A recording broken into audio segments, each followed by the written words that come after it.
política para estabilizar a economia.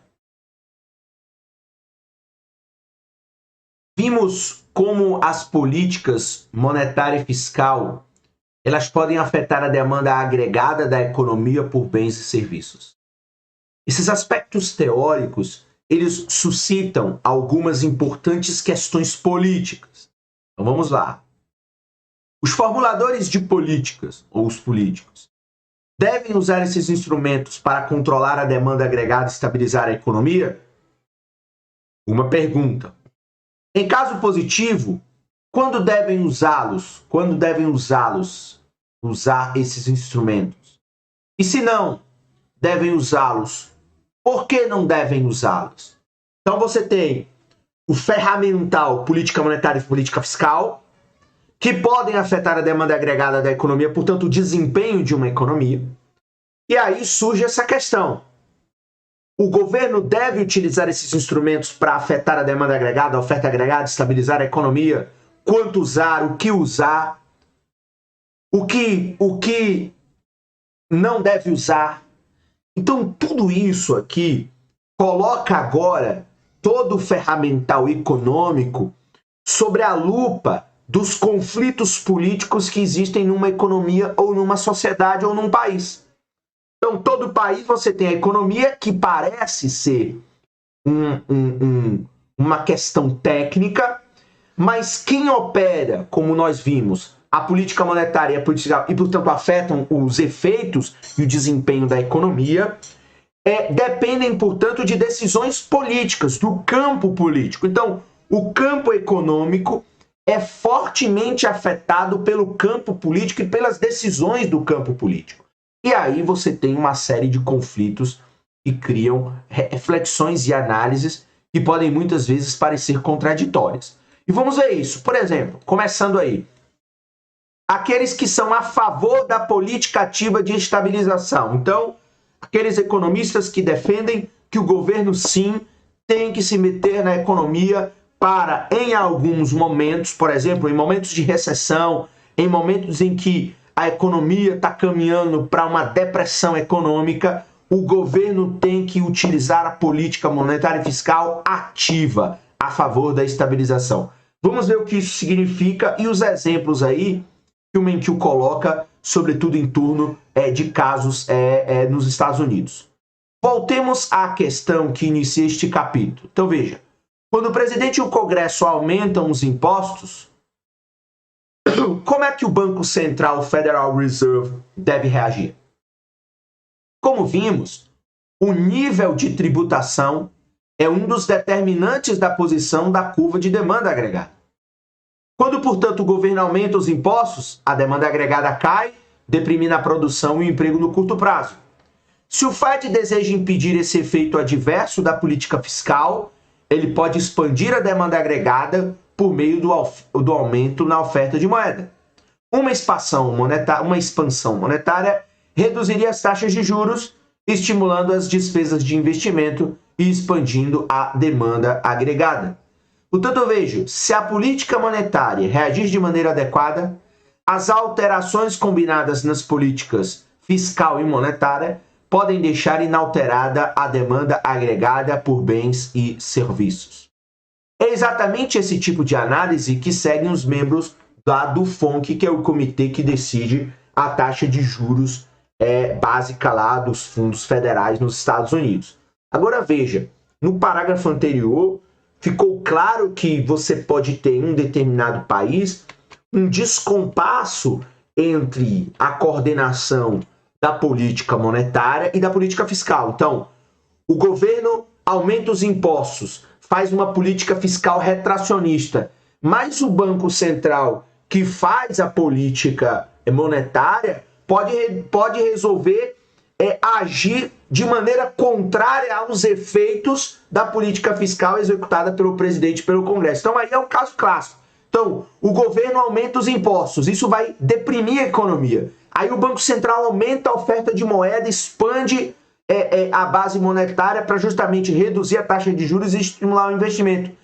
Vai deixar inócua a política fiscal. Portanto, hoje, nas economias mais modernas, nós temos aí uma complexidade em torno dessa coordenação entre os efeitos da política fiscal, que está, sobretudo, a critério e do comportamento dos políticos, versus a política monetária, que, em geral, está na mão dos bancos centrais, que hoje existe a moda do Banco Central independente, portanto, independente seria uma reflexão, digamos assim, ele tem uma ação muito mais técnica, então você tem essa descoordenação. A política fiscal pode ser expansionista e a fiscal retracionista, a política fiscal expansionista e a política monetária retracionista. Então, esse conflito vai gerar uma série de dificuldades na estabilização da economia. Eles sabem bem que a política monetária, portanto, é um importante determinante da demanda agregada. Sabem ainda que há outros determinantes importantes, incluindo aí a política fiscal estabelecida pelo presidente e pelo Congresso. Como resultado, lá o Comitê do Banco Central dos Estados Unidos observa atentamente os debates sobre a política fiscal. Portanto, digamos assim, num país minimamente civilizado e que exista algum nível de coordenação das políticas, seja da política monetária, seja da política fiscal, veja, o Banco Central vai ver qual é a tendência da política fiscal e vai tentar talvez agir no mesmo sentido, porque senão você gera uma descoordenação, como a gente já falou. Você pode ter uma política monetária expansionista, uma política fiscal retracionista, isso funcionando ao mesmo tempo. Portanto, você vai gerar um grande problema, porque nenhuma das duas vai alcançar o seu objetivo. Ou você pode ter o inverso, uma política monetária retracionista e uma política fiscal expansionista. E, consequentemente, você também vai ter vários efeitos, talvez inócuos, se você não tiver uma coordenação adequada dessas duas políticas. Às vezes, isso é muito o que acontece no Brasil, O Banco Central está aumentando a taxa de juros agora, mas o governo quer aumentar suas despesas, fazer uma política fiscal expansionista. Então, o Banco Central faz um esforço para controlar a inflação por meio de taxa de juros, arrefecer a economia, mas aí o governo vai e aumenta as suas despesas públicas, enfim, ou aumenta seus impostos e aí, consequentemente, faz uma política contrária àquilo que o Banco Central está buscando, pelo menos aí no curto prazo. Ok? Vamos continuar aqui. A reação da política monetária a alterações na política fiscal é um exemplo de um fenômeno mais geral. Então veja, o uso dos instrumentos de política econômica para estabilizar a demanda agregada e, por decorrência, a produção e o emprego. Então veja, ou seja, você tem a reação da política monetária a alterações na política fiscal, é um exemplo de um fenômeno mais geral. Você utiliza os instrumentos de política econômica para estabilizar a demanda agregada e, por decorrência, a produção e o emprego. E aí vem aquilo que a gente falou, ou seja, a política fiscal pode tomar uma direção, a política monetária outra direção. Mas o objetivo da política monetária, essencialmente, é estabilizar a demanda agregada e, por decorrência, você estabilizar a produção, que seria o crescimento da economia, e, consequentemente, estabilizar também o emprego, que aí tem mais um viés social. A estabilização econômica, portanto, tem sido um objetivo explícito da política norte-americana desde o Employment Act de 1946. Essa lei declara que é política e responsabilidade permanentes do governo federal promover o pleno emprego e a produção. Então, a autoridade econômica persegue esse objetivo de manter estável, promover o pleno emprego, promover a produção da economia. E quando fala que estabilidade, não é a economia ficar estagnada, é ela ter um crescimento estável, ou seja, com produção, com emprego, com distribuição de renda e etc, etc, etc. Por isso que, veja, o objetivo das autoridades monetárias, especialmente hoje dos bancos centrais, é justamente perseguir o pleno emprego, perseguir o crescimento da produção e tudo isso, claro, com a menor inflação e a menor taxa de juros, ainda que a gente já tenha visto nos capítulos anteriores que você tem claramente um trade-off entre esses objetivos. Essencialmente, o governo optou por se responsabilizar pelo desempenho macroeconômico no curto prazo. Então, veja, o Employment Act tem duas implicações. A primeira, mais modesta, é de que o governo deve evitar ser a causa de flutuações econômicas. Então, essa ideia aí sugere que o governo deve evitar, digamos assim, dar grandes choques na economia, seja o choque de crescimento ou o choque de recessão. A ideia é que o governo faça uma gestão da economia suave, seja tanto para aquecer, né, a atividade econômica, então você faz de maneira suave para você não ter movimentos abruptos das variáveis econômicas, assim como se o governo busca arrefecer um pouco a economia, vai tentar fazer este arrefecimento de uma maneira mais suave, o que seria o chamado, né, soft landing, né, ou seja, seria um pouso suave da economia. Portanto, a ideia é evitar flutuações econômicas, sobretudo flutuações abruptas da atividade econômica do país.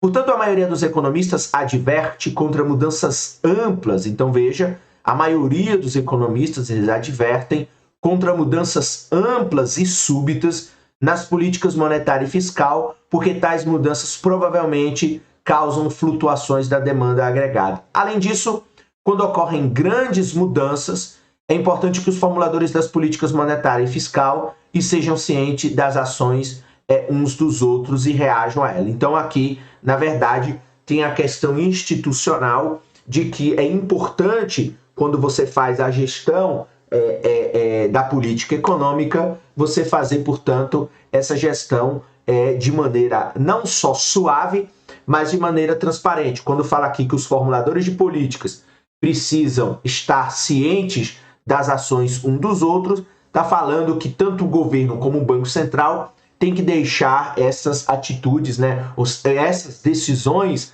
digamos, macroeconômicas, tanto no campo da política fiscal como no campo da política monetária, precisam deixar informados os demais agentes econômicos. O pior, por exemplo, num cenário desse, é quando alguma autoridade monetária ela executa uma ação, digamos assim, de maneira a criar uma espécie de ruptura na gestão da atividade ou da economia, o que vai causar muitas reações adversas, enfim, num segundo momento. A segunda implicação mais ambiciosa do Employment Act é que o governo ele deve reagir a mudanças na economia privada de maneira que estabilize a demanda agregada.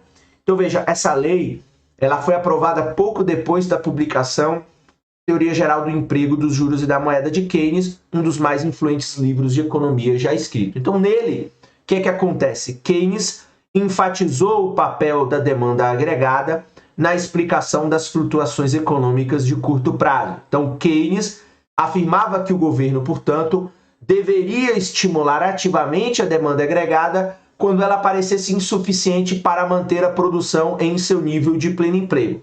Então esse parágrafo aqui coloca o seguinte, olha, o governo ele tem um importante papel em produzir reações na economia privada de modo a estabilizar ou manter a demanda agregada. Portanto, o Keynes, o que está aí é que, ou seja, ele afirmava que o governo deveria estimular de forma ativa a demanda agregada quando, por exemplo, a demanda agregada passa por algum problema, igual uma crise econômica, em que os investimentos privados entram em depressão, ou ficam em queda, né? Ou seja, os agentes econômicos privados param de investir porque têm medo, não conseguem mais precificar os seus retornos em relação ao futuro, quando o futuro é um pouco nebuloso. Isso significa que o governo é o único capaz de retomar a demanda agregada, porque ele é a grande instituição da economia, o capaz de, portanto, detonar um processo inverso a esse processo de insuficiência da produção e, consequentemente, não só da produção, mas da demanda agregada e do emprego. Keynes e muitos de seus seguidores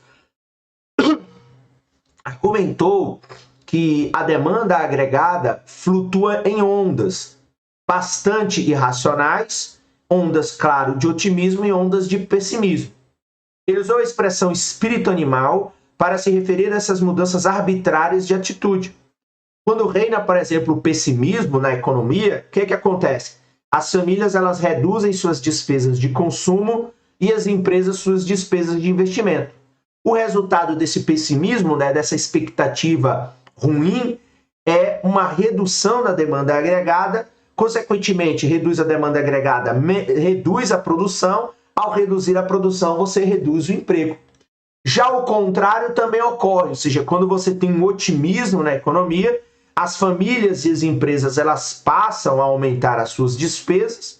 O resultado disso, consequentemente, é mais demanda agregada, mais produção, mais emprego, e aí você pode ter, nessa situação, uma pressão inflacionária.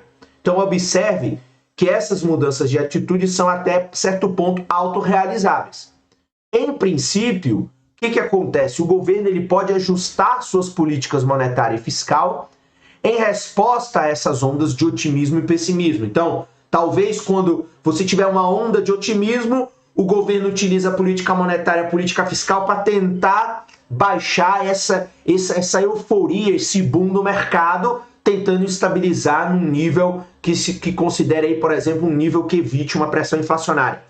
Já quando você tem uma onda de pessimismo, o governo pode utilizar a política monetária e a política fiscal para justamente tirar do fundo do poço esse pessimismo, dando horizonte aos agentes econômicos, em ambas as situações de muito otimismo ou de muito pessimismo. O objetivo, portanto, é estabilizar a economia, trazer para essa tentativa de manter a economia dentro de um equilíbrio aí considerado pelas autoridades monetárias. Por exemplo, quando as pessoas elas estão excessivamente pessimistas, o Banco Central ele pode expandir a oferta de moeda para reduzir as taxas de juros e assim aumentar a demanda agregada, que eu falei anteriormente. Onda de pessimismo, eu faço uma política expansionista monetária para reduzir taxa de juros e voltar a aumentar a demanda agregada. E quando você tem um cenário extremamente otimista, você vai lá contrair a oferta de moeda elevando a taxa de juros para você deprimir suavemente a demanda agregada e evitar, por exemplo, uma pressão inflacionária, um descontrole inflacionário. O ex-presidente do Fed, William McChesney Martin, descreveu essa visão da política monetária de uma maneira bem simples.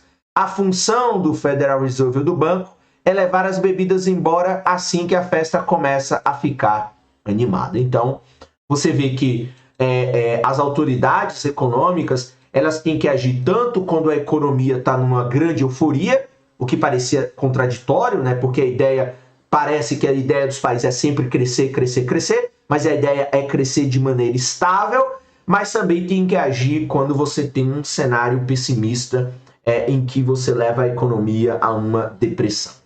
Ok?